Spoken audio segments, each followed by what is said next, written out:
what we've been celebrating as green growth is not green. It is just slightly greener than it used to be. GDP is a poor measure of quality of life, as simple as that. It's a quantitative indicator. GDP measures basically monetary agitation. Today, we leave capitalism because of its expensive nature. So economic growth has a tendency to commodify certain things. You need money to do everything. Some missions are going to be non-lucrative, and there's going to be today a lot of shutdown missions. And we need the most creative minds to focus on these problems. We need as much innovation as we can to find ways for it. Today we have a choice to make. Either we continue making profits for shareholders and we fry the only planet we have irreversibly, and that has already started, or we accept and acknowledge the fact that Bonjour, and welcome to Mission First, the podcast to learn from successful entrepreneurs changing the world for the better. In this podcast, you will learn from entrepreneurs who have already found product market fit and are scaling up fast. We discuss their challenges and the strategies they have applied to make things work. Think of it as a masterclass about business and product innovation, growth marketing, and leadership.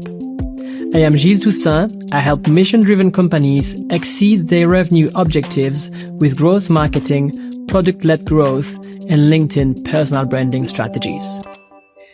Today, I'm very excited to welcome Timothée Parrique. He's a PhD in economics, specialized in degrowth, post-growth. He's making big waves with his presentations. Just this year, he has done a TEDx presentation, a keynote speech at the event Beyond Growth, hosted at the European Parliament, a presentation called How to Blow Up an Economy at the University of Lund. He's inspiring dozens of thousands of people with his new book, Ralentir ou Périr, Slow Down or Perish or Die. It's one of the most fascinating books I read the past years. It completely changed my view about the world and what needs to be done in the future. Today, you are going to learn about degrowth, post-growth, and we are going to discuss what this means for entrepreneurs like you and me who want to have a bigger impact on this world with innovative products or services, and that usually means aiming at growth to have a bigger impact. Does it conflict with our goals? How can we adapt our strategy or our business models? Timothée, welcome to Mission First. How are you? good morning. I'm good. I'm excited. I'm super excited too. So usually, I interview founders from startups who have a positive impact on this world, sustainable social mission. But you have a bit of a different background. So can you describe a bit to our audience who you are and what you do, maybe by starting with your mission on this planet? Sure. So I'm a scientist. I guess that makes me some kind of knowledge entrepreneur. What we do as scholars is to try to discover new things. For me, I'm an ecological economist. That's my specialty. So I was an economist first, then I specialized in ecological economist. So my specialty is to try to better understand how the economy interact with nature. During my PhD thesis, when I specialized into something even more specific within ecological economics, I decided to try to better understand degrowth as a scenario of rapid reduction of ecological footprint. So I've explored that concept, and now as a postdoc researcher, I keep digging, exploring more specific questions having to do with degrowth, and I'm sure we'll talk about it. But that's really how we work as scientists. First you discover perhaps ecological limits to growth. They were discovered in the 1970s. They've been further developed ever since.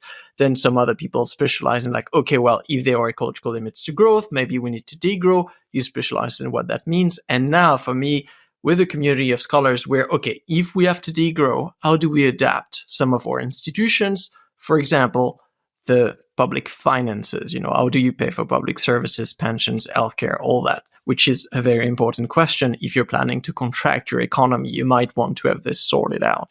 So that's what I'm doing at my postdoc at Lund University. And I've always been a scientist in the sense where I've been at university for 15 years. So I've never worked for a company, which some people listening to us maybe will find it weird. Who's that guy, has they ever left a university classroom? The answer to that is no, I never have. And actually, this is a weakness for many things. If you ask me to start a company now, I don't think it'll be a very successful venture. But that is also a strength, because in remaining within a university at context for all that time, I could just focus and develop alternative economic theories, very, very alternative to the kind of economic system we have now. And I think these should be considered valuable today as we realize the shortfalls of today's system. We want a diversity of alternatives. And so people like me, and we're a diversity of young scholars working on that, we've been just focusing in digging out alternatives that maybe one day will inspire entrepreneurs in reality. I mean, maybe one day that have already started, I think, as you said, kindly to inspire people in reality. So that's my position as a scientist, to work in exploring alternative futures that I hope stimulate creativity in the real world for today's decision makers. I love the word you use, knowledge entrepreneur. And I'm pretty sure if you would start a company, you would be pretty successful, because you already got a lot of stuff right when I see you promoting your theories. Before we start talking about the problem with growth, is there something I need to understand in your background, from your experience, your childhood, or what pushed you to actually choose ecological economy, which is a term I didn't know there was such already parts of economy? Well, it was a progressive move. Studying economics, being interested in environmental issues, of course, you're trying to apply the skills you have in solving the problem. So for me as an economist, I was trying to apply what I'd been taught at university to solve, for example, climate change.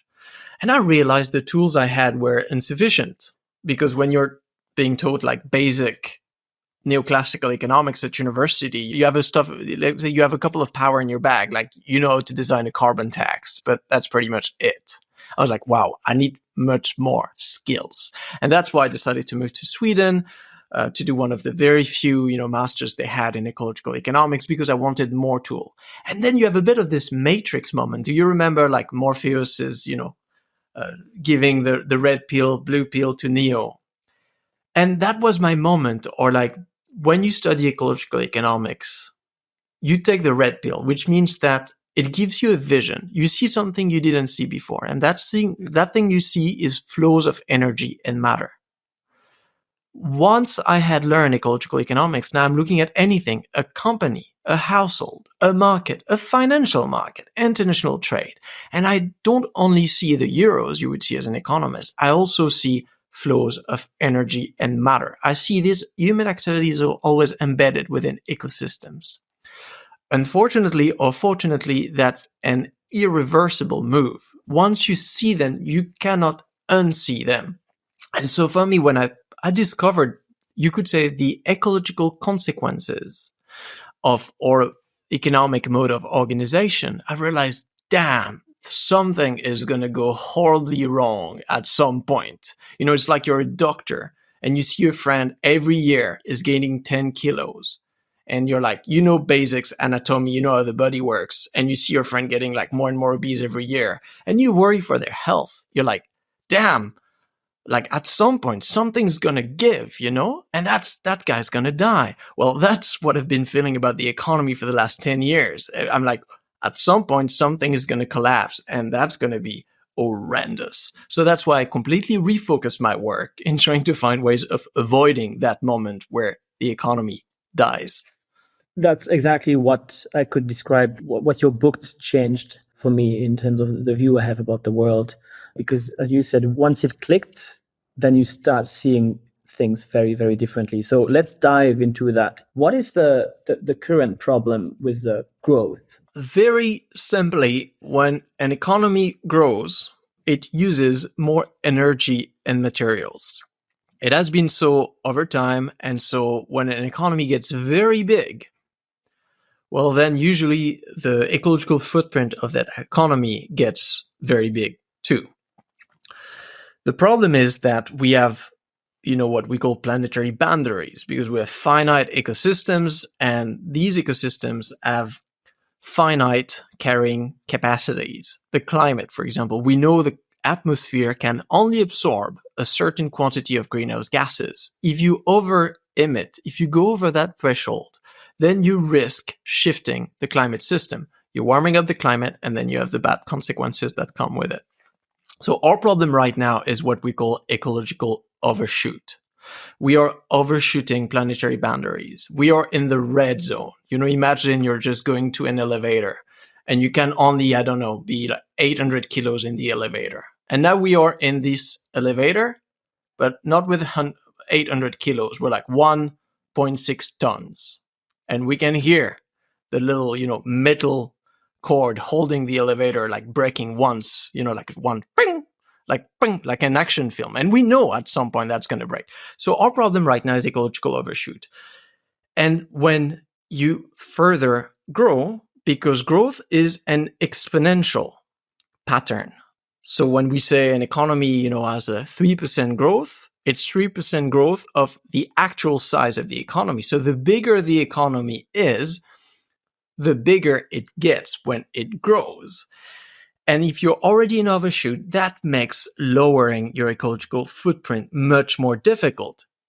In the analogy of a diet, it's like you want to lose weight, but you want to continue eating more. So, of course, you can stop eating like fast food and eat a lot of veggies and stuff, but at some point it will be easier to lose weight if you also limit the intake of food you have.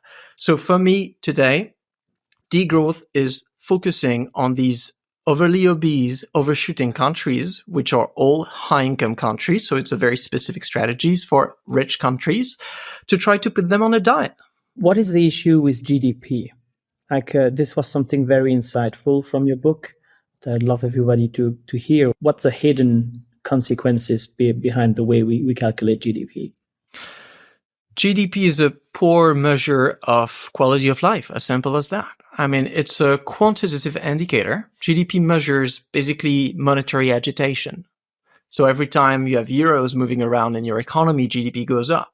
But it doesn't tell you whether these activities contributes to well-being. It doesn't tell you whose needs are being satisfied. If it's just like agitation within spheres of people that already have enough luxury goods and stuff like this, or it doesn't tell you if it's targeted growth for those households that are actually living in poverty.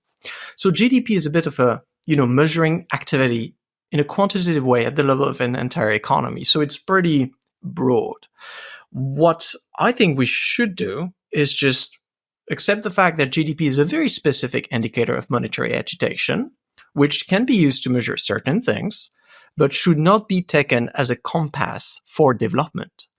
We should base development and the entire process of civilization and, political governance, all of that on several indicators of quality of life, well-being, equality, happiness, autonomy at work, all these kind of quality of housing, quality of mobility, all of these things that really determine quality of life, like life expectancy, access to education.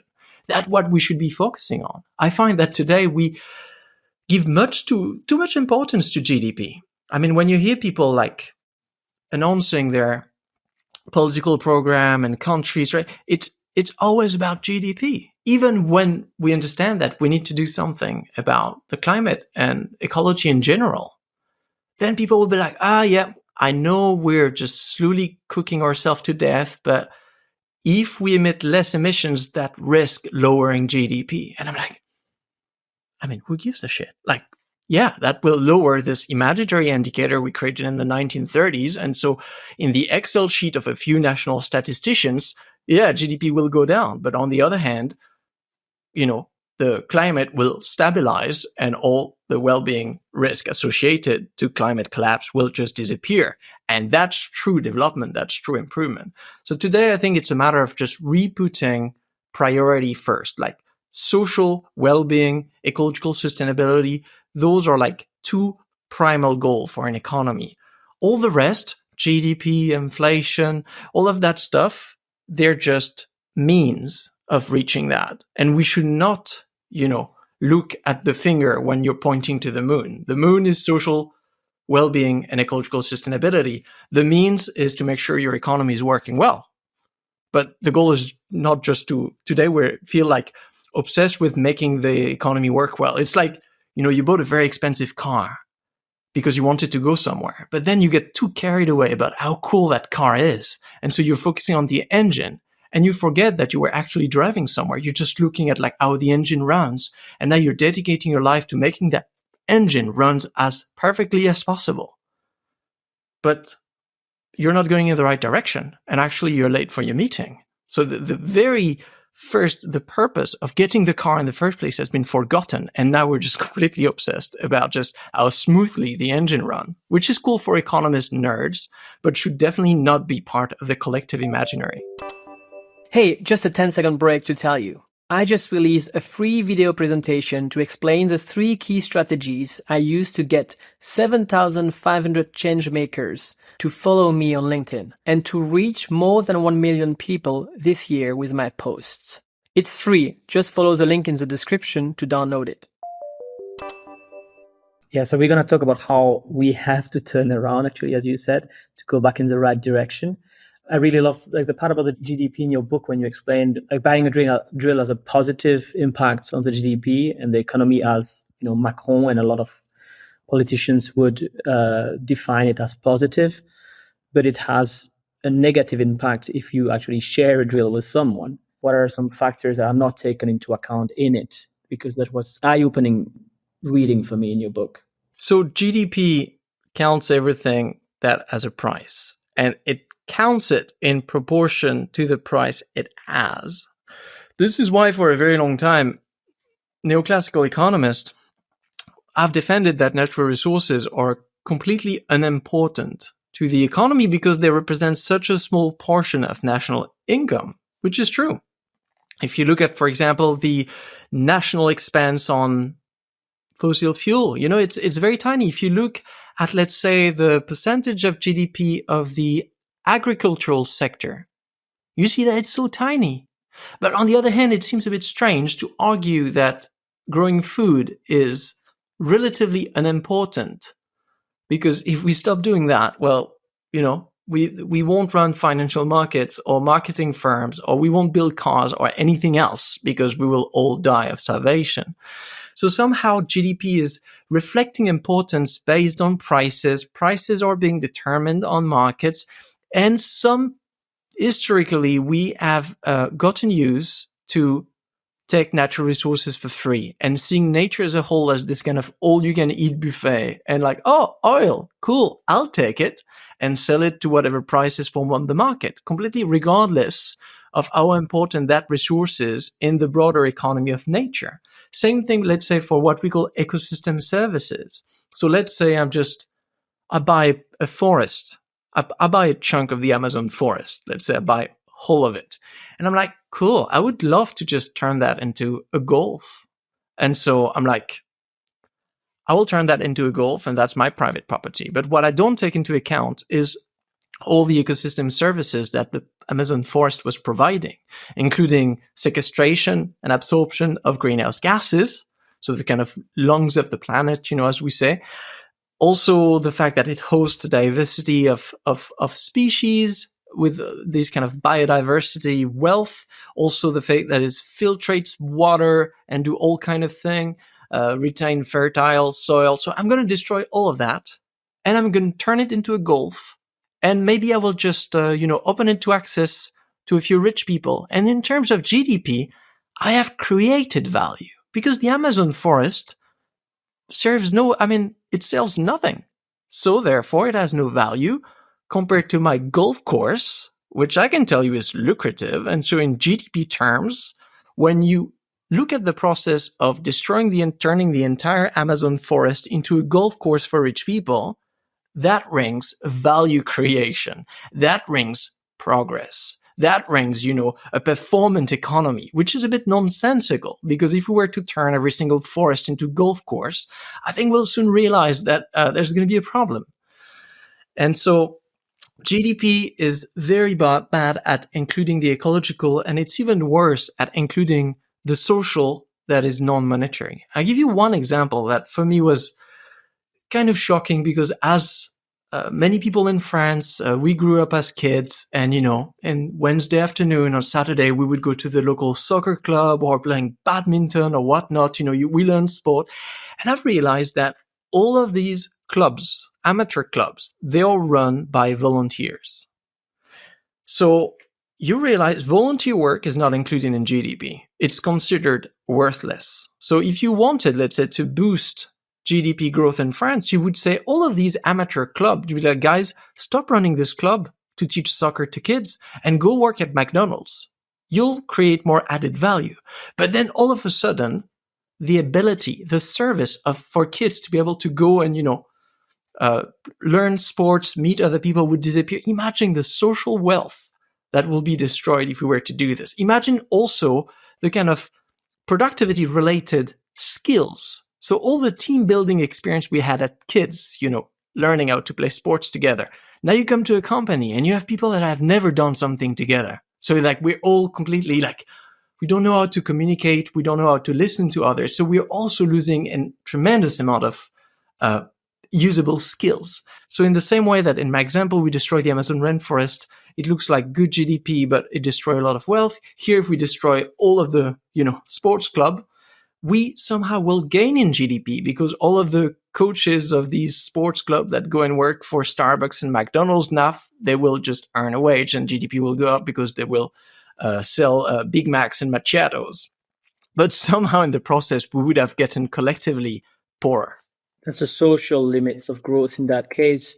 What about the political limits of growth? When you hear false promises from lots of politicians in a hearing, like starting from Macron in France, and I mean lots of them who says that growth is actually good for inequalities.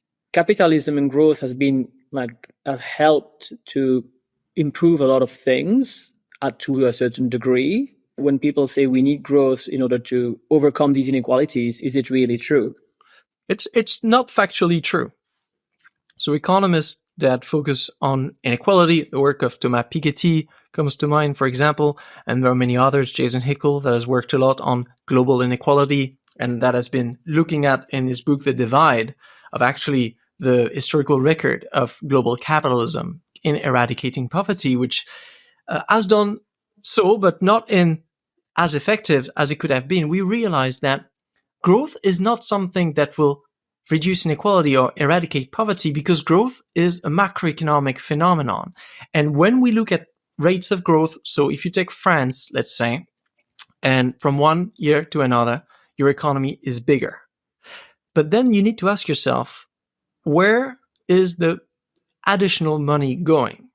If all the additional money you've created ends up in the pocket of, let's say, the lowest 30%, then that's good. That growth has eradicated poverty and it's fantastic. Historically, that's not what capitalism is best at doing for a very good reason that Timothée Parrique explained. That's the R and G equation, where he's explaining when R, which is the rate of return on capital. So basically you're rich, you have savings. Maybe you've bought a few apartments in Paris. Maybe you've bought yourself a few, shares of lucrative companies. That the speed at which you will get richer as an individual is always faster than the general speed of the average person without saving getting richer. For example, someone that doesn't have a few property, but is just seeing its wage as most of its income. So over time, capitalism concentrates wealth in the hands of people that have accumulated wealth and that can just make more money out of this accumulated wealth. And the only thing, according to Piketty's historical account, that can revert that is war, when a lot of accumulated wealth get destroyed, and state intervention, so various policies that redistribute wealth at many different levels where it's being created. So I think this narrative of just, we need to grow the pie so that every part gets bigger, it's nonsensical. Because people like Jason Hickel and others have done calculation of like, okay, fair enough. How much do we need to grow the global pie to eradicate poverty? And when you do this, you realize like at current speeds, we would need to grow it like 100-folds just, to get some people out of extreme poverty. Whereas like in theory, you could very much phase out, eradicate poverty completely in France without any economic growth, just through redistribution. So here we also need to address these narratives And I don't mean here to say that this is easy. Okay, we're all going to agree and there's going to be massive redistribution. Of course, there's a lot of political complexity in getting people to agree to that process. But at least we need to be very clear that in theory, there is nothing preventing poverty from being eradicated in all high-income countries without economic growth or even in contracting economies. So you can have a national income that is getting smaller with, let's say, the income of the poorer 50, 40, 30% getting higher. Like mathematically, there's just nothing preventing this from happening. So for me, I get a bit upset when politicians say like this is not true, this cannot happen, and so therefore we need to work more. No, in theory it could happen. We could do it. Politically, we don't seem to believe in it and make it happening, but in theory, there's nothing preventing it. I mean, this is why the richer are getting richer. So you explain it very well here. Before we start talking about degrowth, I had a debate with a VC on LinkedIn who was telling me that there is a decoupling, there is a green growth, there is a decoupling between growth and environmental impact. And he was sharing with me lots of resources saying, listen to it, like there's a decoupling. And I've seen in your other conferences and speech how like you gave all the facts. So can you like explain me the facts here and like what the audience should hear about green growth? Yeah, I find it strange that a lot of people defend this, but I get to debate with a few of them. And each time I prepare myself for the debate, like, I'm a very young economist. So I'm like, oh my God, I'm going to debate these very experienced people and they're going to smash me to pieces. So I come with my best data, best theory. I come with shiny slides, like overly prepared. And every time I realize that they have no proof. So here there is a scientific consensus building on the absence of green growth. I've been starting to keep track of that scientific consensus since the summer of 2019, where colleagues and I published Decoupling Debunked, which was a very arrogant report that I published based on a chapter of my thesis, because I was just announcing like, look, guys, we've been looking everywhere for your green growth.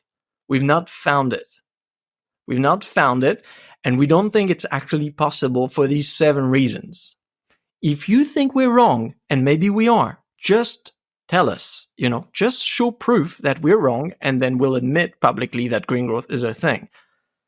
It's been 2019, and that report has gotten enormously popular, cited in the IPCC report and all, and I have not seen a single rebuttal of that report written by a PhD student. So I'm like, if a PhD student can debunk your theory must be pretty crap, So people play with, I think, words without really clarifying what green growth is. So here's the way I explain it. Decoupling is, the dissociation between rates of GDP growth and certain measures of environmental pressures. For example, emissions of greenhouse gases. So a country that is decoupling, and we call that absolute decoupling, would be a country that is increasing in GDP and decreasing emissions. Out of all countries in the world, there are 11 that have done so. So here I'm citing the latest study from Vogel and Hickel 2023, Is Green Growth Happening? That was published in The Lancet 2 days ago. And so what they find is out of these 11 countries, which have been absolutely decoupling, what matters then is to look at the speed of that decoupling. Because again, it's like for a diet. If you're like, dude, I've lost 100 grams in 20 years. I'm like, that's not a diet. Like, stop it. So same thing. If a country reduces emissions like very marginally, you cannot really call this decarbonization or, fossil-free growth or green growth. So when Jason Hickel and Yefim Vogel in the article calculate how long it would take these high-income countries that have absolutely decoupled to reach carbon neutrality, they realized that it would take at current speeds, and that's the speed they achieved between 2013 and 2022, it would take them 220 years. And in the course of that 220 years, they would overshoot their national carbon budget by 27 times. So now you realize there's a bit of a speed problem. It's like me being like, cool, I've got my diet sorted out. I want to lose 20 kilos and I started today and I will finish in 182. And like people, like any right-minded person would be like, Tim, you're full of shit. Like, come on, you'll be dead by now. So what we've been celebrating as green growth is not green. It is just slightly greener than it used to be, but it's still enormously unsustainable. And here, this study is only looking at greenhouse gases. What we should generally consider green growth is growth, so producing and consuming more, that is not using more water, more soil, more biomass, more metals, more minerals, that is not creating more local air pollution, global greenhouse gases emissions, production of waste, of e-waste, biodiversity loss. That's the kind of growth we could call green. If you take all these factors into account, the picture gets worse because actually the greenhouse gases is the things we've been best at reducing. So imagine, when you look at material footprint in Europe, for example, between 1995 and 2019, it has increased by 9.4%. So you're like, that's not decoupling, that's recoupling. So it's getting more and more difficult, actually. I mean, you can imagine it's easy first to get your metals and minerals because they're just easy access. Now to find new ones, we need to dig deeper, and digging deeper requires more energy and therefore more materials and therefore more impact on biodiversity, water pollution, and all of that. So scientifically today, there are no people that really defend we can green growth. It's a narrative that only exists within governments and companies. So it has become a form of greenwashing for governments and companies that are like, don't worry, we're going to green growth. Factually, there's no proof of that. So it's bullshit. And then there's also this kind of wishful thinking of people that, but at some point in the future, technological progress will allow us to do so. Again, like that, what we do in scenarios, and Jason Hickel, and same thing in a study we'll publish with Jérôme Cuny for Europe, we're projecting to 2030, and then you see that if you need to do things 10 times faster, that the fastest speed of decarbonization we have ever had starting today and every single year, that's completely unrealistic. It would be like saying, you know what, we're assuming that somehow starting tomorrow, every single human will run 8 times as fast as Usain Bolt.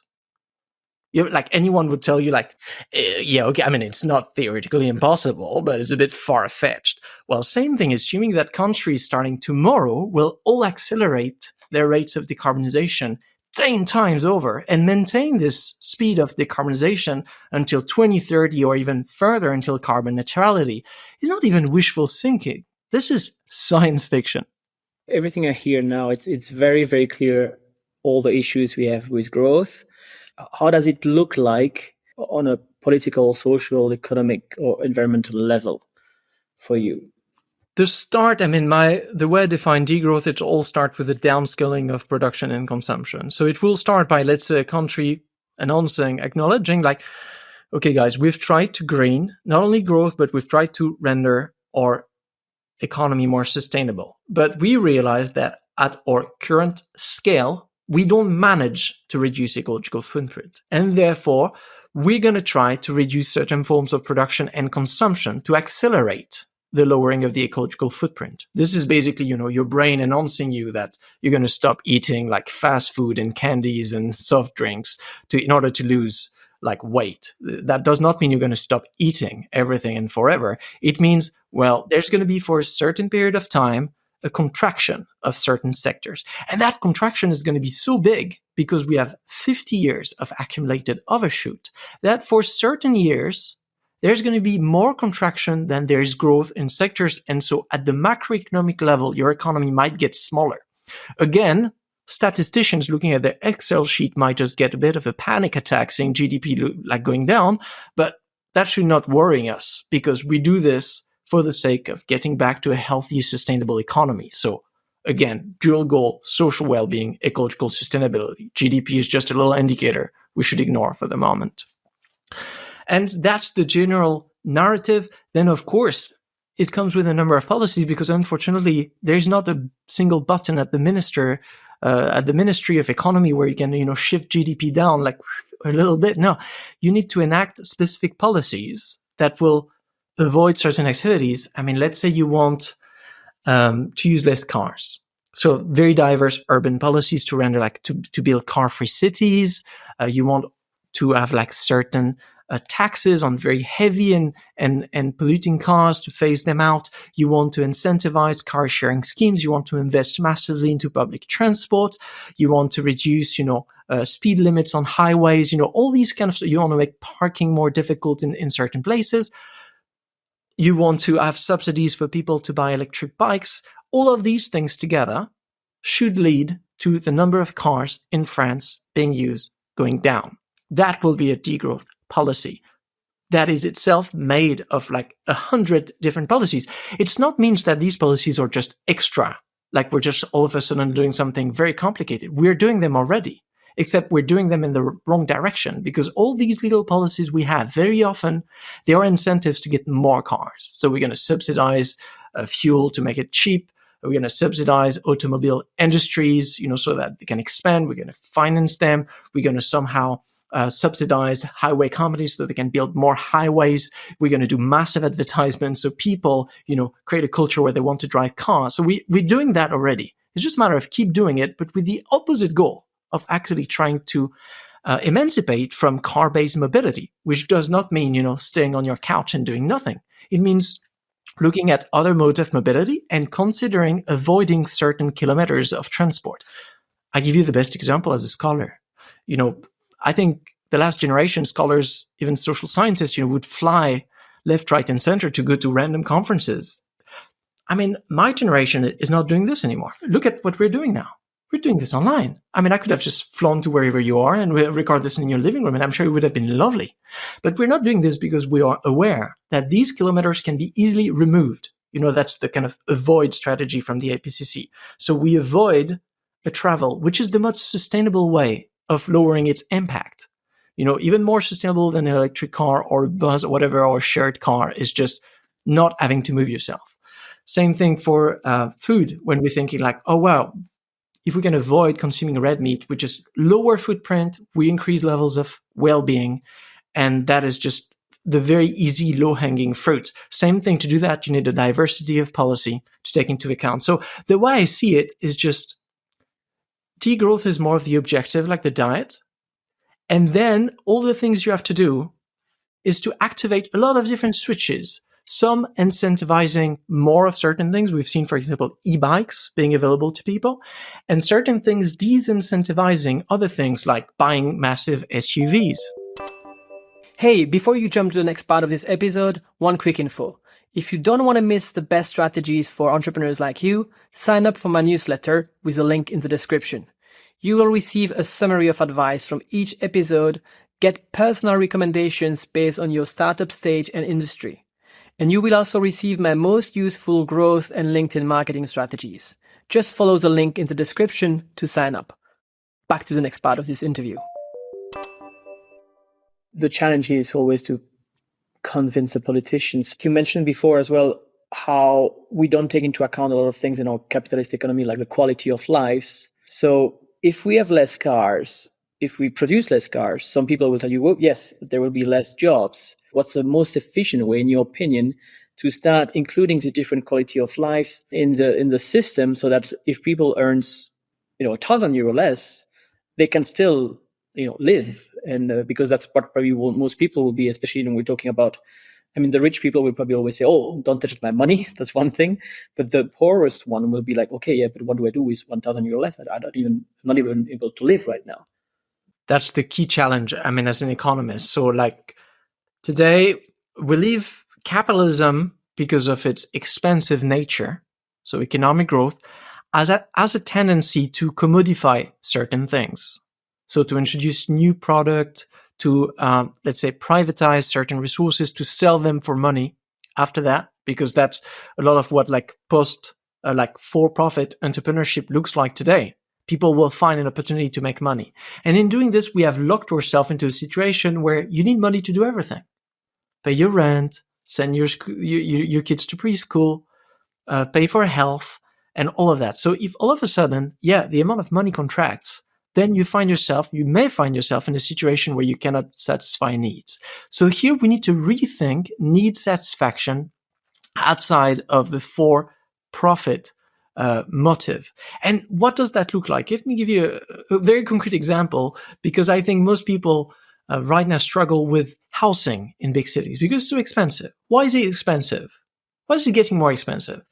Because of, what Piketty explained. You remember these R, rates of return on private capital. People that have saved up money, they're not going to let it on their bank account, they're going to invest it. One trendy investment right now is to buy property and then rent it and then resell it at a high price after that. These drives up prices of housing. And so every year you live in Paris, you see your rent increase. If you only have your wage to pay that locks you in a lifestyle where you cannot afford to work less. So let's say you decide to have a kid, or let's say you get very passionate about, starting a new soccer team in your village, or writing a Wikipedia page about whatever passion you have, or just organizing discussions for, local political election. You cannot, because you have your 2 jobs, you need to do this, otherwise you'll be kicked out of your apartment. So here we have 2 choices. Either we keep growing the economy and we hope that some of the money trickle down in your pocket so you can pay your rent.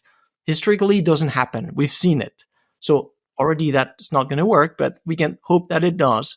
Or we can actually make sure that the price of the rent is fair. So now what does that mean? What we do is compare how different cities and countries have managed the access of certain key goods and services. If you look at the city of Vienna, which is my favorite example, because there is no for-profit housing in Vienna, which seems like so science fiction-y. Like in Vienna after the war, they just decided that housing being such a basic right, like everyone needs to live somewhere. That's basic. So that's a not-for-profit good. No one can get rich investing in housing. And so most housing is social housing or just decentralized, housing cooperatives that just pool some money together to, let's say, build a building and all of that. And then they have cooperative shares. But when they sell them back, when they move, they sell them back at the same price, just including inflation. But there is no one getting rich. What's the result of that? Well, the result is Vienna is one of the, lower level of rent in European capitals. And it also have one of the highest quality of housing. Why? Because, housing is not used to be a cash cow where you just put your money, get your money back and just invest it somewhere else.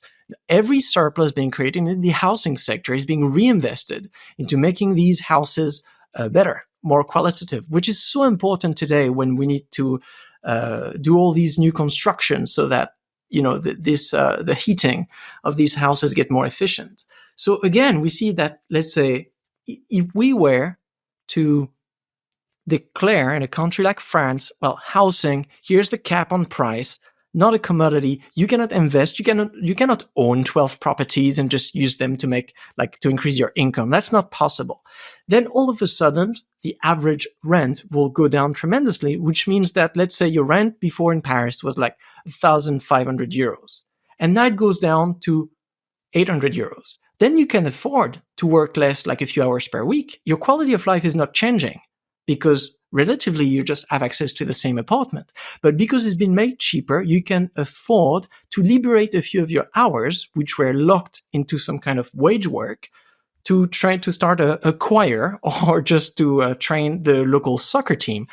The overall effect of that is that we reduce inequality. So the rich people, of course, investing in housing are not going to like it, but it's such a minority of people that at some point, we cannot just make them happy because they love just being richer.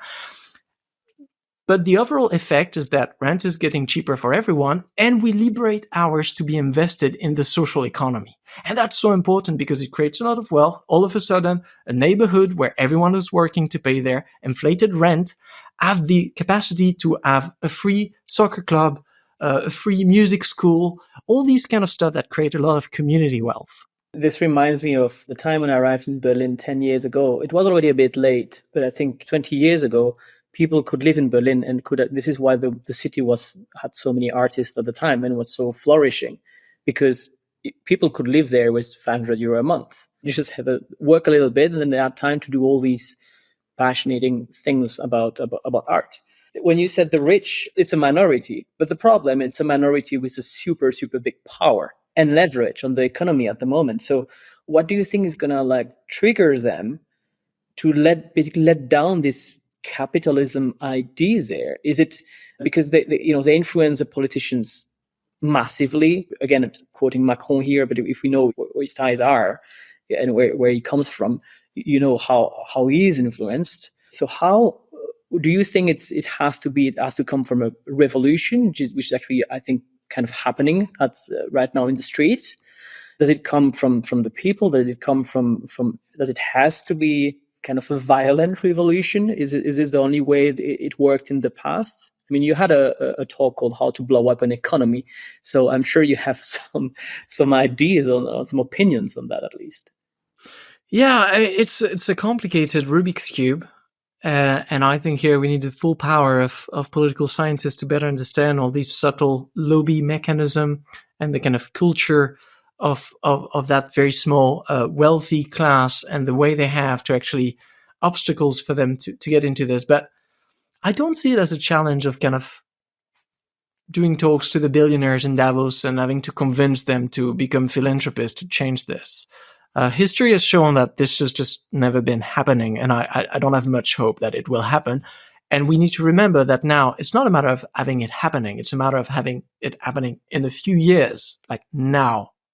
So if you're hoping that all of a sudden, after hundreds of years of exploitation, a minority of rich people are going to decide to be like, oh, after just, reading a book or hearing you on a podcast, they're going to be like, well, that makes sense. I think it's a bit unfair, so I'm going to get rid of my wealth. Some people are doing it, and I've been working with, million and multi-millionaire families that are actively actually getting rid of their wealth, realizing, the colonial and exploitative legacy of their family wealth. So there's a minority of people, I think, that are just realizing that this accumulation of wealth is blocking the resolution of climate issues, and so they're trying to just unlock that. For the rest, we'll have to use the tools we've always been using. I mean, you've talked of revolution, but there's also a very silent daily revolution happening at the level of states.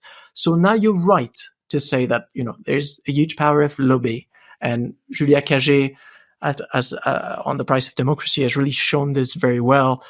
And so there's a lot of control of people's wealth to influence political decisions, but that's not all of what politics is about. There is also progressive policies being passed, and there's also massive, redistribution happening already in our system.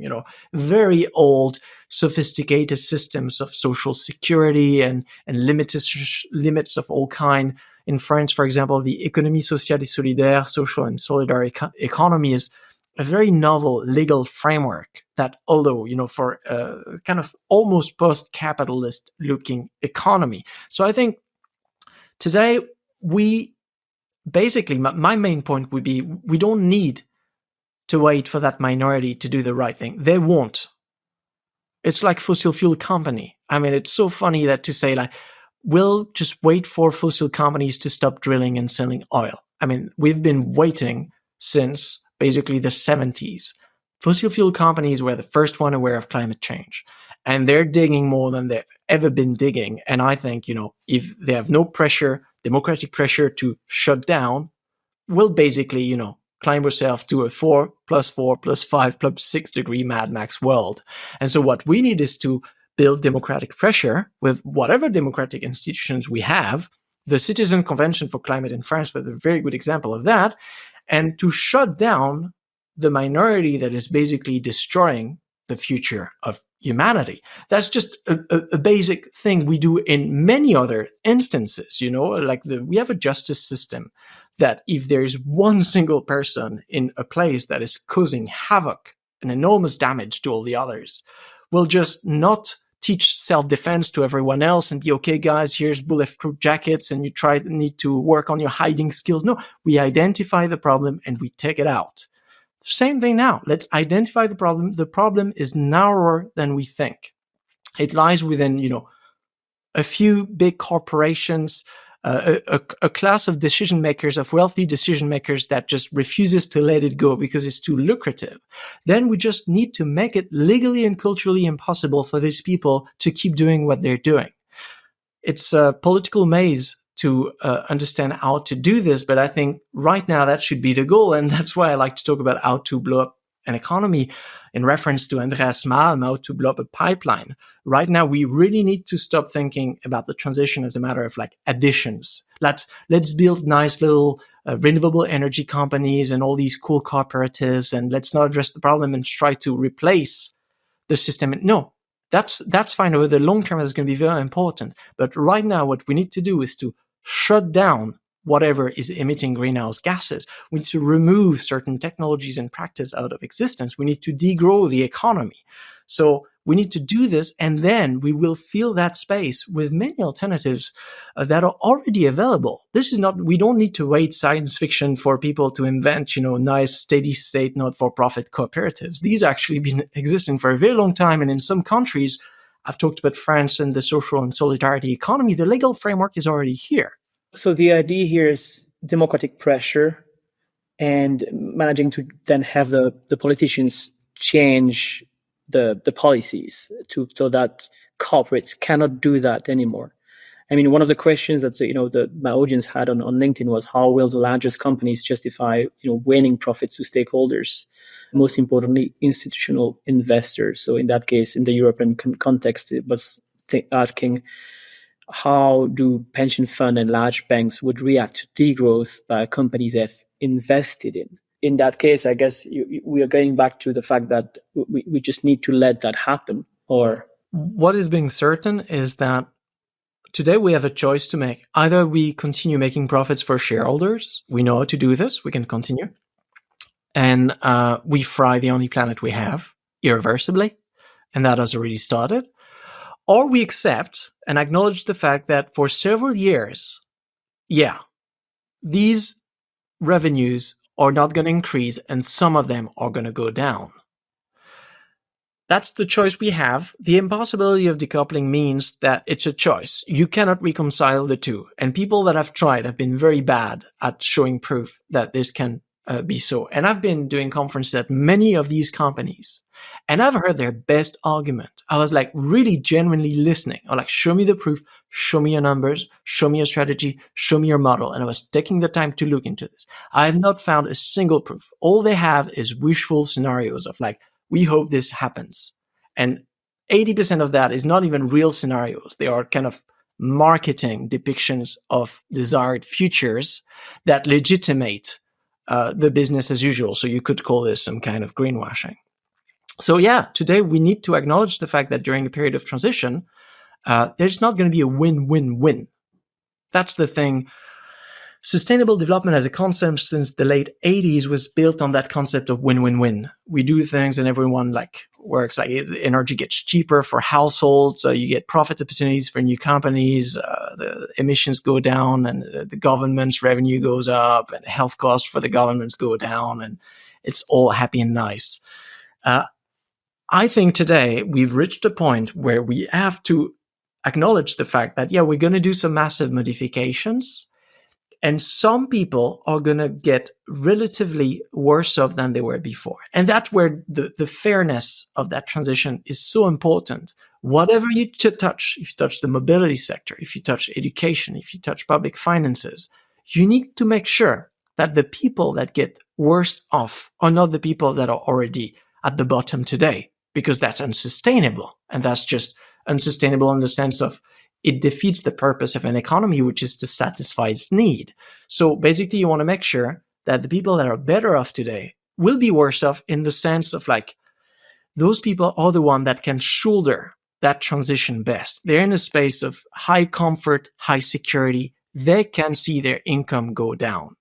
That's not a problem. They're not going to be thrown in abject poverty. The same way that if you're earning, let's say you're in the top 1% of income earners in France, so you're above 6,500 euros after tax per month. Let's say that get cuts in two. You're not going to go hungry, or you're not going to be in the streets, if you're working minimum wage and your income is being cut in half, you fall into poverty. So I think the balance here in the transition is we need macroeconomically, so that can be done in the spirit of social justice, to make sure that the people today that have the biggest ability to pay and also the biggest historical responsibility in greenhouse gases. We don't talk about this very often, but there's a high correlation between wealth and emissions. So it's pretty normal, I would say, that rich countries and the globally rich in general, wherever they live, bear the brunt of the transition because they're the one that have really enjoyed a high carbon lifestyle. So I think there are many ways of justifying why the split of the effort is going to be different in that transition. And we should not pay, I don't find it convincing, the rich people that say we are all in the same boat and we all need to reduce part of that. It's like you're living in a corridor. You share a corridor with a lot of different students, and you're running out of food because there's two people in the corridor that have been eating 80% of the food. And they're like, okay, guys, we all need to reduce our food intake by 50%. And you would look at them and be like, dude, there's a bit of a problem in your calculus. Just stop overeating all the food, and then we can all have enough. It's basic childlike logic that basically people are trying to rebut using highly sophisticated economic concepts that I don't find very convincing as an economist because I can see through them. So I think in the end, we're back to a very simple philosophical problem, is we are going to have to use less natural resources. And so we will have to share them more equitably. That's it. You have 5 kids.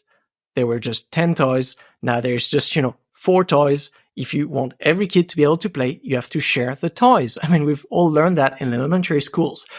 That basic ethical rule will now have to apply for climate space, for water availability, for access to nature, and for also access to all the kind of social infrastructure necessary to satisfy needs.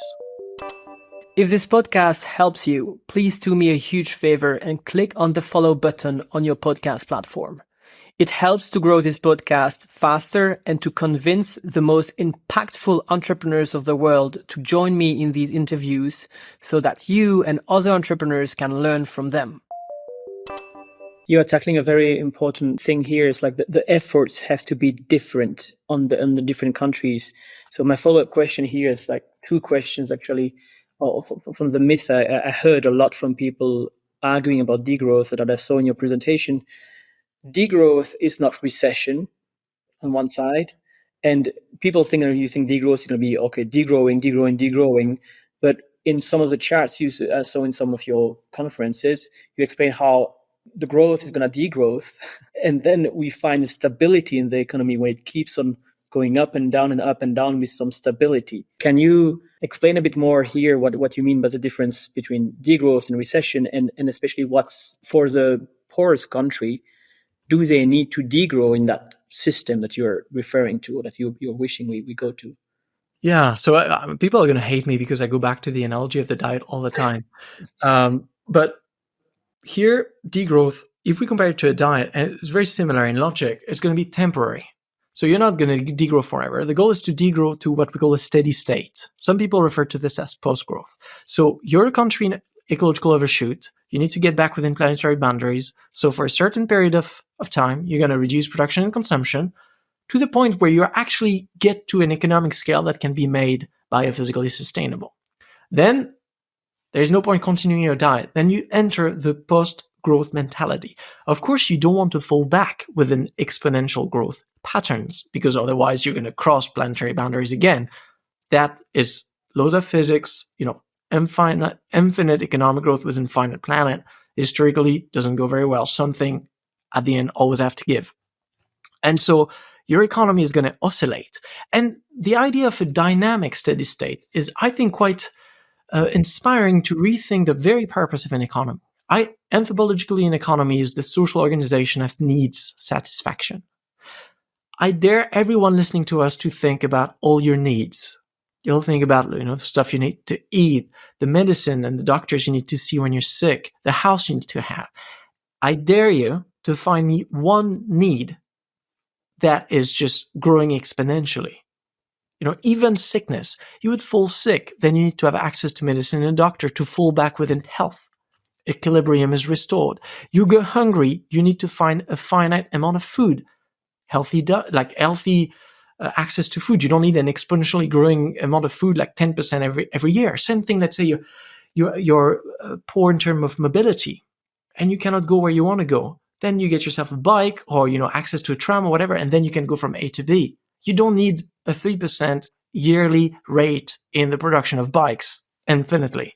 So if we admit that somehow the economy has a purpose of need satisfaction, we understand that in times where unsatisfied needs are many, let's say you have a pandemic hitting and all of a sudden there's a lot of unsatisfied health needs. Of course, you need to increase productive capacity. Maybe that means training more doctors. Maybe that means more respirators or whatever tools, more masks. You activate that part of the economy, which is going to grow until you can satisfy all needs. Then the pandemic go away and there's no point being like, yeah, let's keep producing even more respirators and let's all invest into mask companies. No. Just, okay, now we can stabilize. Let's decrease actually the amount of stuff we produce. So you see this kind of dynamic equilibrium, and that's so important. Why? Because if you have a finite quantity of available resources, once you finish that growth of the sector, you need to liberate some resources for another sector that might need them either today or tomorrow. You cannot squander resources just at one single point in the present. So that's how I always associate temporary planned degrowth towards a dynamic, steady state. And then that also allows us with this framework to orchestrate different situations for the global north and the global south. So global north, all high-income countries, they are overshooting planetary boundaries, so they're biophysically obese, but they have also a scale where they can eradicate poverty without growing their economy. So that's a very comfortable position for degrowth. And so for them, it's a contraction to a steady state. Global South is the opposite. Some of them don't have enough productive capacity to meet all the needs of their population. If you just don't have roads, there's no doctors, there's no school. It's just, if you want to increase your level of education and life expectancy, you will have to build hospitals. You will have to build, train doctors and all of that. There's no way around it. It's no magic. So these countries, they will need to grow their productive capacity so they can reach that dynamic steady state where all needs are satisfied at a sustainable scale. And that's where a very important point about the sharing of scarce natural resources happen. Remember I said we were in global overshoot of several planetary boundaries. This means that globally, for example, we need to see greenhouse gases emissions go down, which means that the growth of emissions in the global south needs to be more than compensated by the degrowth of emissions in high-income countries. So now we realize why stabilization of emissions in the global north, or just, these kind of bullshit 0, -1% per year decrease is just not enough, because we need to liberate massive amounts of resources so that the global south can have a real shot at eradicating poverty. That is why degrowth in the global north is also a justice issue. It's not only for the resilience of the country like France and Belgium and all of that, it's also something that if we don't do, it means we accept the fact that people on the globe, a large part of humanity will never have access to, enough natural resources to satisfy the needs of their population, which ethically is very difficult to defend. Thank you for precising that. I mean, that's way clearer for me now. Let's go to the last part that I wanted to tackle with you today, which is degrowth, post-growth for entrepreneurs changing the world for the better. People who are listening to this podcast usually. So from what I get, I'm trying to make my own assumptions here. From what I get here is we need to get out of oil to fight against climate change. If I take your idea here, green tech companies that are helping to solve the oil issues with this world, the pollution with that, they should be allowed, especially when we talk about companies starting, they should be allowed to grow, and hypergrowth for these companies seems to be totally fine, but they have to accept that in a near future, they cannot have exponential growth the whole time. They will have to reach a dynamic, steady state. So my two questions are, am I making a correct assumptions here in my theory? And the second is, How do we adapt business models for that? Because usually these companies, a lot of them, especially we know in these podcasts, I interview a lot of software and hardware founders, and there is something, you can bootstrap software. You can, make it at your own pace without relying on investors. But technologies that need to really change, that can massively improve the world for against pollution, like green tech, usually hardware requires a lot of investment. And usually this investment comes from investors who expect return on investment like that. So you already told me investors need to change their mind. Of course, that's one thing. But do we need to adapt the business models of companies? Yeah. So first, the explanation you give, I think is valid. So if you're an entrepreneur working in these kind of solutions that are aiming to replace, for example, oil, coal, and gas, you need to have a replacement mindset. So your goal is to phase out, these technologies. I think it started in the UK or in Sweden, I don't remember where, that deflate SUV tires. It's an innovative venture. Those people, they don't sell a service, but they function exactly as you would expect a company to function. They have people somehow participating, mobilizing time and effort, organizing in a certain way, in a structure, to deliver a specific service. And so I find it strange that we call that activism and not entrepreneurship, whereas it's exactly the same thing. So now I want people to broaden their view on entrepreneurship and be like, you know what, when I identify my mission, some mission is going to be non-lucrative, and there's going to be today a lot of shutdown missions, and we need the most creative minds to focus on these problems. We need as much innovation as we can to find ways for SUVs to disappear out of existence. I'm not saying, the solution that these people found to deflate them is best. Truth is, we have more and more SUVs, cars are getting larger, and that's a problem. And no one so far has found a way of reverting this. If you're listening to this and you're, an innovative entrepreneurs with a lot of kick-ass idea, go. And that mission is more likely to remove greenhouse gases fast than, any problem-solving tech solution you may find on carbon removal or alternative energy or even electric cars. So that's the first introducing this category of what we call ex-novation. So taking a technology or practice out of use as in contrast to innovation. Then to your second part of the question, it's true that if you launch yourself into any kind of ventures and you say, okay, well, that's going to be a for-profit legal framework. And you know what? I'm even going to finance myself with private investors demanding high rates of return. Then you're locking yourself into what we call a growth imperative. And at some point, your investors are going to knock at the door and be like, what have you been doing? And you're like, I've been deflating SUV tires. And they're like, where's my money? And you're going to be, oh, well, I've created a lot of saved greenhouse emissions, but not really money because it's not valued by the system. And you're going to go bankrupt. So you might want to use there's now a lot of not-for-profit business models. So these models, like the French SIC, for example, which is one form of cooperative, where when you create it, you have a social or ecological mission. And it's legally impossible for the profit you make in achieving that mission to be distributed to private individuals. So that also evacuate an incentive of everyone within the company or in the investors to use that mission as an excuse to get rich. So it also means that, whatever money you make, and you can sometimes make a profit if you're in a fast expanding sectors, will be reinvested in your mission until your mission is solved. And when your mission is solved, you also need to have some flexibility. And that's where the cooperatives get interesting. That's where the idea of economic democracy is interesting, because within a cooperative where you have what we call a multi-stakeholder board of governance, it's not shareholders and managers. It's multi-stakeholders, so for example, representative of your customers, of your suppliers, of the municipality, of your engineers, of environmentalists working on the kind of resources you use. You all sit down and you assess the social and ecological mission. Maybe you realize, you know what, guys? That mission we had 2 years ago, it's solved. We look at social and ecological indicator, we solved it. What do we do now?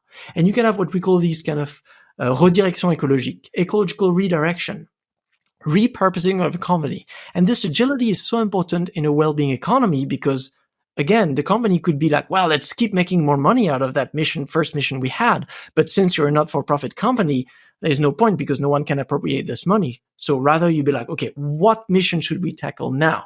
So I like this kind of agility. I think that fits also with the kind of entrepreneur spirit of people constantly seeking to improve, to solve problems that no one has found solution for. So for me, that's how I can argue that actually a post-growth, post-capitalist, this kind of not-for-profit, cooperative-based economy will be much more faster and agile in satisfying needs because it won't get locked into growth imperative. Last point on the financing system of the economy. Today we have a weird way, like as a macroeconomist, I still find it pretty strange when you look at the entire economy, which means it's a bit like a beauty contest. So let's say every entrepreneur has to go on stage and pitch their idea to rich people that have accumulated money. If you convince them, they'll give you money. If you don't, they won't. Over time, we realize that the project that gets selected, it's not, solving very niche diseases in the global south and working on household violence or, ecological issues. No, that doesn't get funded. No, that's just tech, AI, extractive industries, marketing, all the stuff that in terms of need satisfaction is not just very high purpose. But then I'm thinking, just like that's an open question. I'm like, is it really efficient and effective for us in an economy to rely on the subjective judgment of a handful of rich people to decide what we should invest in? So what we need to rethink today is basically how we decide collectively to finance stuff. I mean, investing is a core anthropological concept. It means mobilizing available resources today to develop something that will be able in the future to satisfy needs. So let me give you an interesting investment. Like today, we should mobilize available resources, energy, some tools and workers and organizing power to destroy concrete in cities, to take it out so that we can plant trees instead. What will we get out of this? Why are we not doing it? Because there is no money in it. The trees, they're not in 10 years going to just ask you for your IBAN and just send you the money with return and be like, thank you so much for just making me grow.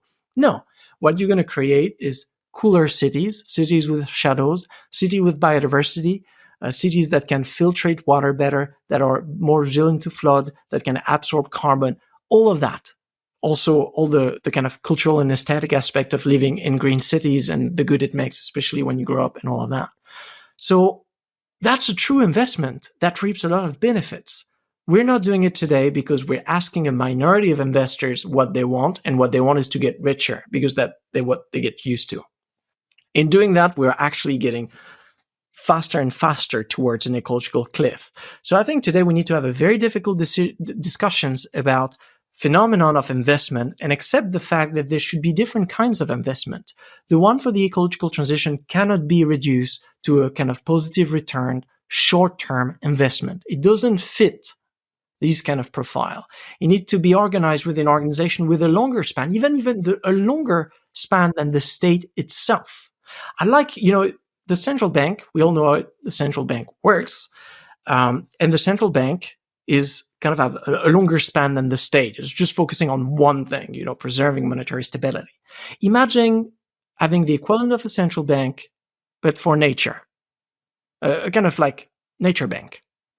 It will be just above government, and it's just like the central bank focuses on an inflation target.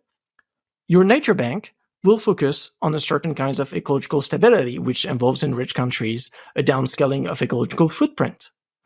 And so then we make sure we have an institution that can actually conduct all of these investment into replanting trees, depolluting the soil, building preservation, sanctuarizing resources, doing all these kind of stuff that our normal economy and our normal government, because they're too short-term organization, cannot do.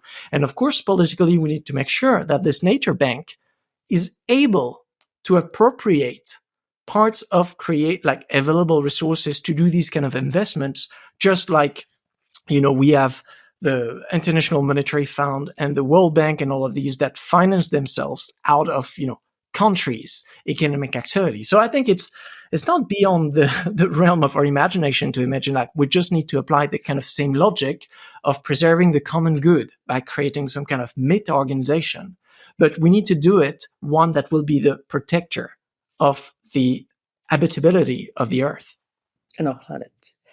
I think marketing can be used in way better ways that you know, like that it is used at the moment for profit and for lots of companies and for lobbying.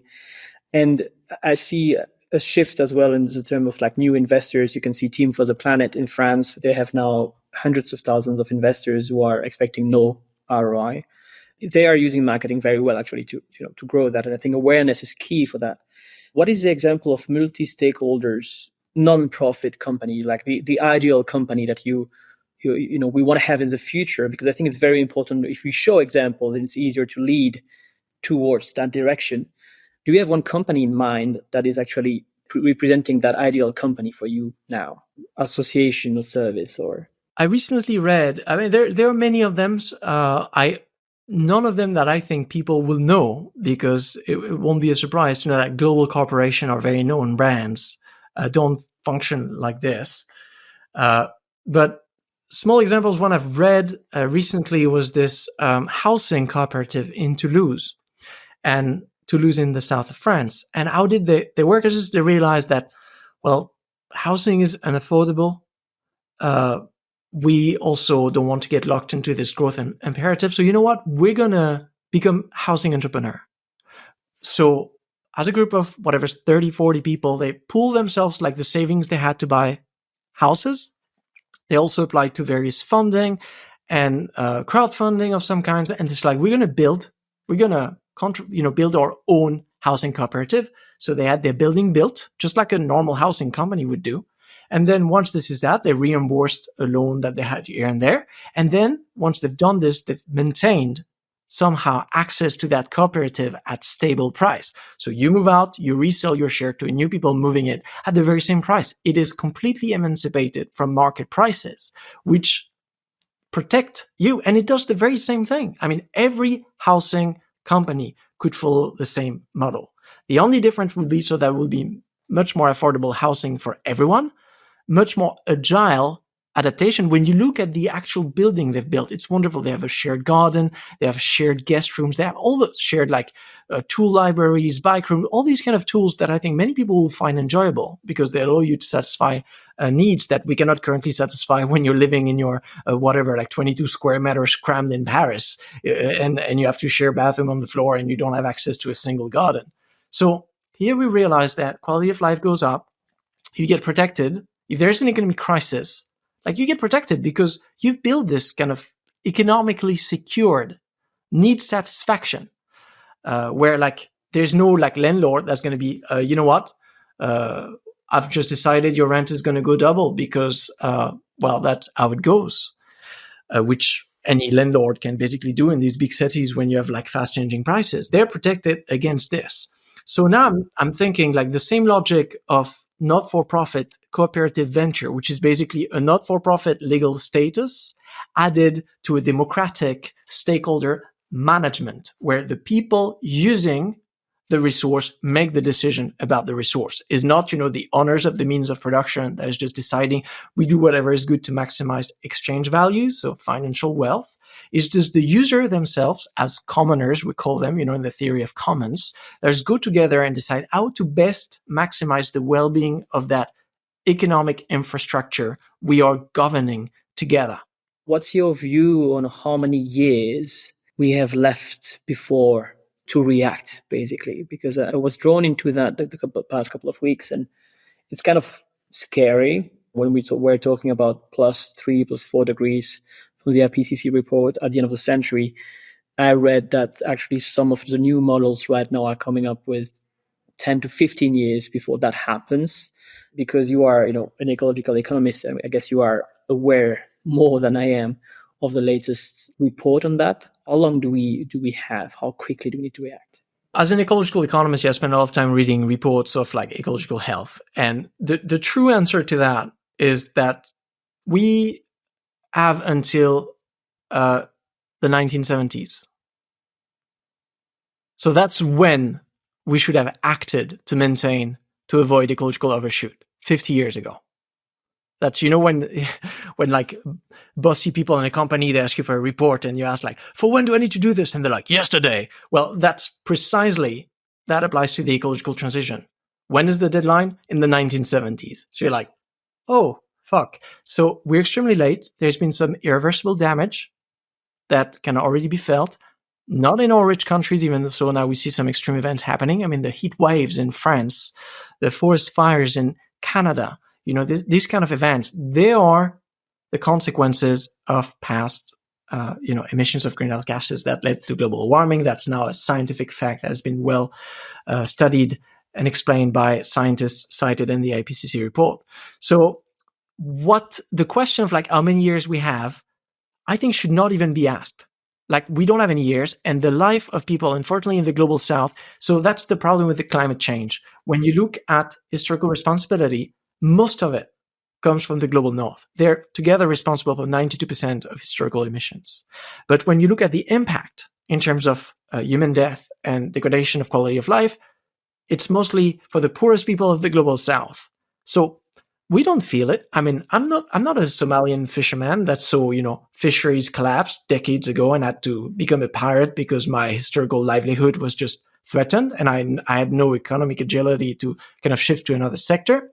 Like, these people, we're going to tell them like, okay, how long we have to do things? Like, no, that's like, we should have avoided the collapse of the fishery. So I think even asking this question could easily be turned into what we call a discourse of delay. Be like, okay, we have 3 years. Fine, guys. We're not going to act too fast now. We don't want to be the front runners. We're going to wait for the government to introduce this, to, have stricter regulation. We're going to wait for the competitors and the suppliers to push us to do it. And then, no. We should go into crisis war economy mode right now. Whatever you can do as fast as you can do it, in the sense of like, be in an entrepreneurial mode of like, whatever you're trying to create, you're creating it in a house that is actually on fire. So whatever you create, if you don't extinguish the fire, that will have just no value whatsoever, except if you're working on the production of extinguishers and social ways of applying it to the actual fire. So that's what I say to that, to the narrative. And you're completely right about the exponentiality of the risk, of the climate risk. And that the more we delay this means two things. Means the more we overshoot planetary boundaries, means the more we take the chance of the elevator, breaking down with tragic loss of life, human and non-human, as we see in the forest fire, for example. And the more difficult the transition will be, in the same way that, the more you eat, you're like, okay, how long do I have to lose weight? Like, your doctor is going to be like, well, since you're like 4 times the healthy weight you should be, and you're risking of, dying of some kind of heart disease, yeah, I'm not going to tell you like, yeah, you have a safe 10 years, like as soon as you can will be the best for yourself. And also the more you continue gaining weight means the more you will have to lose in the future. Now that becomes a problem. Why? Because as we've discussed, politically, it's difficult to reorganize your economy. It takes some time. It takes some time of discussing, of convincing people. And so the more we wait, the more we will have to make this transition in a hurry, because we're doing it in the context of an ecological collapse. So my tagline is either, planned, democratic degrowth today, or chaotic collapse tomorrow. Whatever we want of this transition, it's a bit like you can decide between doing a diet today in a harmonious manner, and you lose your 20 kilos in a way that is selective, efficient, temporary, and you bring back in health, or you wait and you're confronted with instant death, and then you do an amputation. You cut yourself a leg and you lose the 20 kilos you were supposed to lose with a diet. When you compare the two in terms of well-being, and we can do these scenarios, one is clearly better than the other. And I think any sane individual would say, I would rather do the diet now than to have to chop off one of my leg in a couple of years. So we're there. And I can extend your metaphors here if you want for the future, because I think if you cut your leg at that point, you will use your 20 kilos, but you will still look like shit on the rest of your body. Or if you take the elevator, I think the longer we wait, the higher we're going up at the moment. Oh, that's brilliant. The Very higher, nice. the higher you're gonna fall down when the rope is gonna break. I'm going to reuse that if you allow me. That's There is nothing. There is no IP on anything. I'm just really thankful for all your metaphors, because I'm not really good at finding metaphors, and you find so many of them. So thank you very much for all of that. I mean, I have one last questions, two last questions. One I usually ask, and one which is here is, how do you find yourself? How do you find the balance between optimism, action, hope, urgency, and fear? Do you have any advice here? I understand you. We have to act, but reading all these things personally, I felt really bad for a couple of days. What is the advice you have that for our audience to be able to keep on fighting, to keep on having the energy to do it, and to have this urgency, but to also to not be depressed by it? I think when you're in a situation of danger, let's say you wake up in your house is on fire, you get all these kind of unconscious senses that are kicking in. Somehow you'll be faster, you'll be smarter, you'll just do all the right thing. Even collectively, we'll just organize in a way that is just very fast to solve that problem. So today we need to tap into that. Getting aware of the situation is a huge emotional drain, because the situation is alarming, does not cover. It's catastrophic. It's nightmarish. It's just so tragic. It will just, keep you awake at night. And this is why we see, the young generation and the old generation doing like very brave acts of activism, laying down, like I've seen my colleague Julia Steinberger, and other scientists, very renowned scientists, laying down on a road, almost being run down by a truck, because, those scientists, they don't know what to do anymore. So I think we need to first respect this outburst of energy. We're like, wow, these people, if you're willing to get smashed by a car by blocking a highway, you must have discovered something that is worth hearing. And then we need to channel this kind of sense of urgency into a collective spider sense, this kind of sixth sense. I was like, something's happening, and then use this hyper consciousness to refocus all of our effort and energy, being like, I receive messages every day from people that'd be like, I've read your book, I've heard about this, and I realize, I can no longer work for my company because you know what, like, I cannot be part of that system. So right now, I'm going to use my skills, I'm going to use my time, I'm going to use my network, I'm going to use my infrastructure to just try to solve these problems. And I think if we're a mass of people doing that, there'll be more people trying to solve the problem than people trying to perpetuate the problem. And that's when, I think we'll reach that system shift. And the only way of building that collective sense is to connect together. Alone, we will all fall into some kind of like eco depression because it's too heavy to bear. For us, like as communities of growth skeptics, of ecological economists, of sustainability scientists, I'm in connection and talk with hydrologists and climatologists and climate psychologists like every day to talk about these stuff. And we get a feeling of we're trying to solve something in the same way that probably when you're an entrepreneur and you join one of those big fancy Silicon Valley company and you feel the buzzing of ideas, we get the same within that environmental community. It's just the very same collective spirit of innovation that keeps us alive. So this is not something we will solve individually, but we just need, again, to make sure that in terms of scale, we are more people focusing in, phasing out that problem than people working in making it bigger. Join activism, join the group.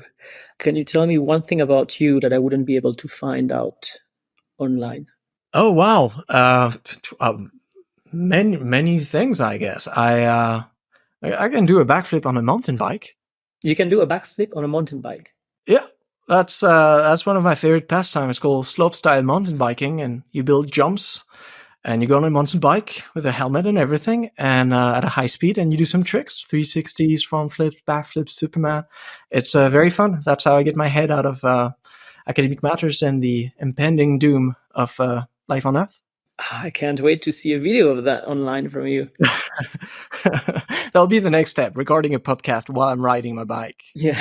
Okay, that's an interesting new podcast idea or video ideas, instead of having these guys who are taking people, like all the what's this taxi stuff where they take people in the car. We should do it on a bike, and we should do the interview on a bike. I give you an idea now, and you give me an idea of how I'm going to Seems run this extremely book. risky, but let's try it.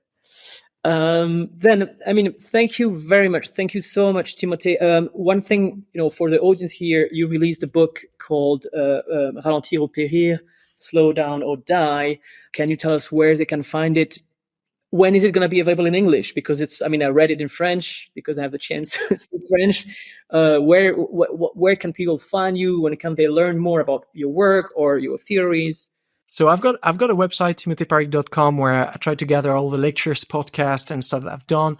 The book, so Ralentir ou Périr, l'économie de la décroissance, which I really insist must be translated as slow down or perish, the economics of degrowth, and not slow down or die, because death is unavoidable.